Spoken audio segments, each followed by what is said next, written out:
তুফান সিনেমার তুফানি ঝড় যেন থামছেই না। মাত্র 10 দিনে 25 কোটি টাকা আয় করে নিয়েছে তুফান সিনেমা। ব্লকবাস্টার ধরাই যায়। এটা তো বাদই রইল, এবার রয়েছে তুফানের হুঙ্কার।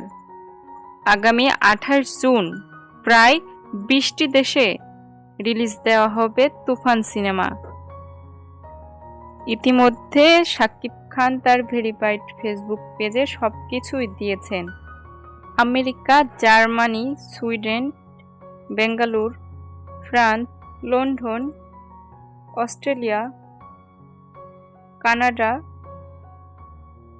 Spain, Portugal, Netherlands, UK, UAE, Qatar, Oman, Bahrain ছাড়াও বিভিন্ন দেশে কালকে রিলিজ পাবে তুফান সিনেমা। বাংলাদেশে ব্লকবাস্টারের পর এবার দেখা যাক বিভিন্ন দেশ থেকে কেমন সুনাম আসে তুফান সিনেমায়।